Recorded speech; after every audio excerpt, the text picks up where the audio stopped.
at this point, we have our unordered list looking pretty much the way we want.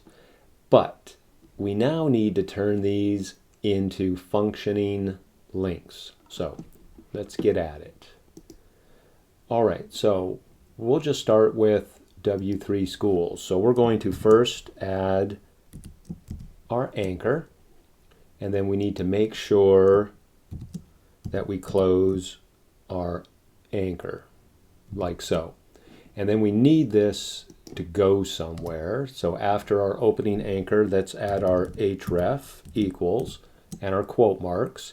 And we're going to go to HTTPS because it's a secure site, secure connection, colon, / W3 schools.com. Okay. And instead of replacing the tab, let's go ahead and create target equals, and our target will be _ blank, and this will open a new tab. So I'm going to go ahead and save. Now everything's going to look kind of jumbled up because we have made this a link, an anchor, okay, and we haven't made these an anchor yet. All right, or a link. So let's save and let's just see how we've messed this up. Don't worry, we can fix it. All right, so this is now a link, okay, but you'll notice this is the default purple with an underline, which if we wanted to stop here, we can, okay? Perfectly fine if we want to stop here and leave this in the default purple, okay? But if we wanted this to be our own color, or we wanted to make the list item styled a very particular way, then we need to make sure the list item is part of the style for the anchor, okay? So as an example, if we come back and we add the anchor to our compound selector, and then save and refresh our page. Okay, now your type is black. Okay, we still have the underline. We could use we could set the text decoration to none and get rid of this, but that sort of begins to hamper the user experience, you know, as part of the user interface, and that might not be a good thing for a user. It really depends later on how you design what will be your links or your buttons so that a user would understand what they are. For right now, we're going to keep it simple. Now we need to add links to the rest of our list items. All right, so we're going to go ahead and add those links. I'm going to pause the video and get this done so you don't have to sit through it. All right, so I have created the links. Now I haven't actually made them go to the different places. I should do that real quick.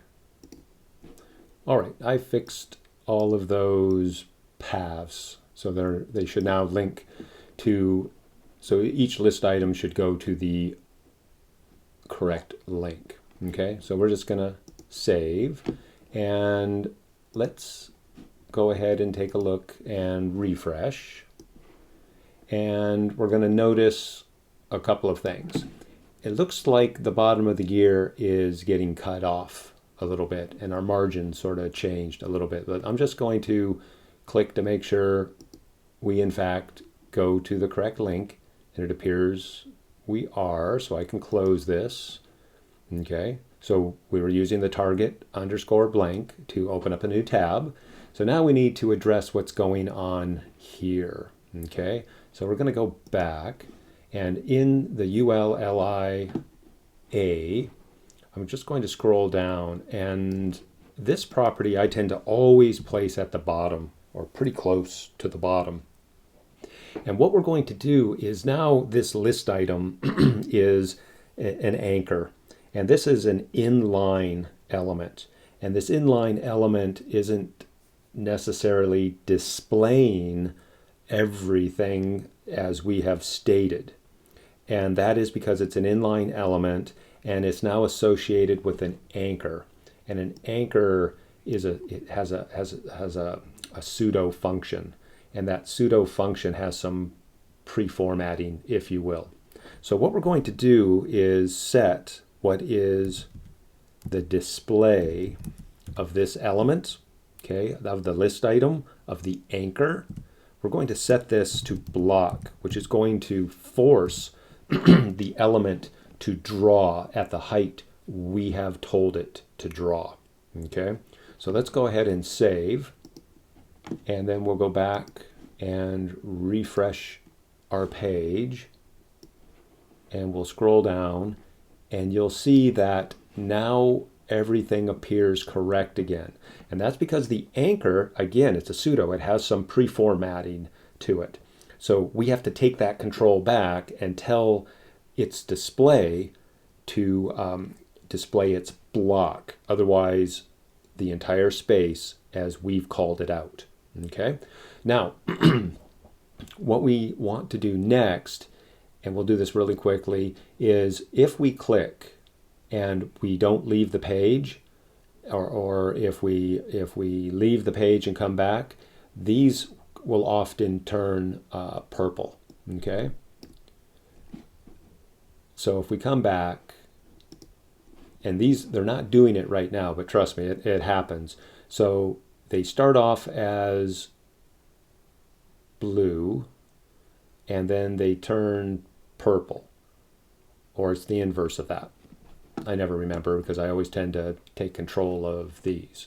But as an example, we'll close, we'll go back to our code, and let's go ahead, and after the A, we're going to add a colon, and then we're going to type link, because this is a hyperlink. And we're going to add a comma and a space, and then I'm going to copy the entire compound declaration here, then add a space, paste it again, and we're going to change the word to visited. So we're just taking control. We're making sure that when we click on this link that it doesn't go into its default color, which would also take all the formatting away usually. Okay, now that's not happening in the CodePen window, but it will happen. Okay, so we're going to take this one step further, and I'm going to copy what are the two selectors and my first curly brace. So I'm going to copy these and then go down below here, add some space, paste, and then make sure we close our curly brace.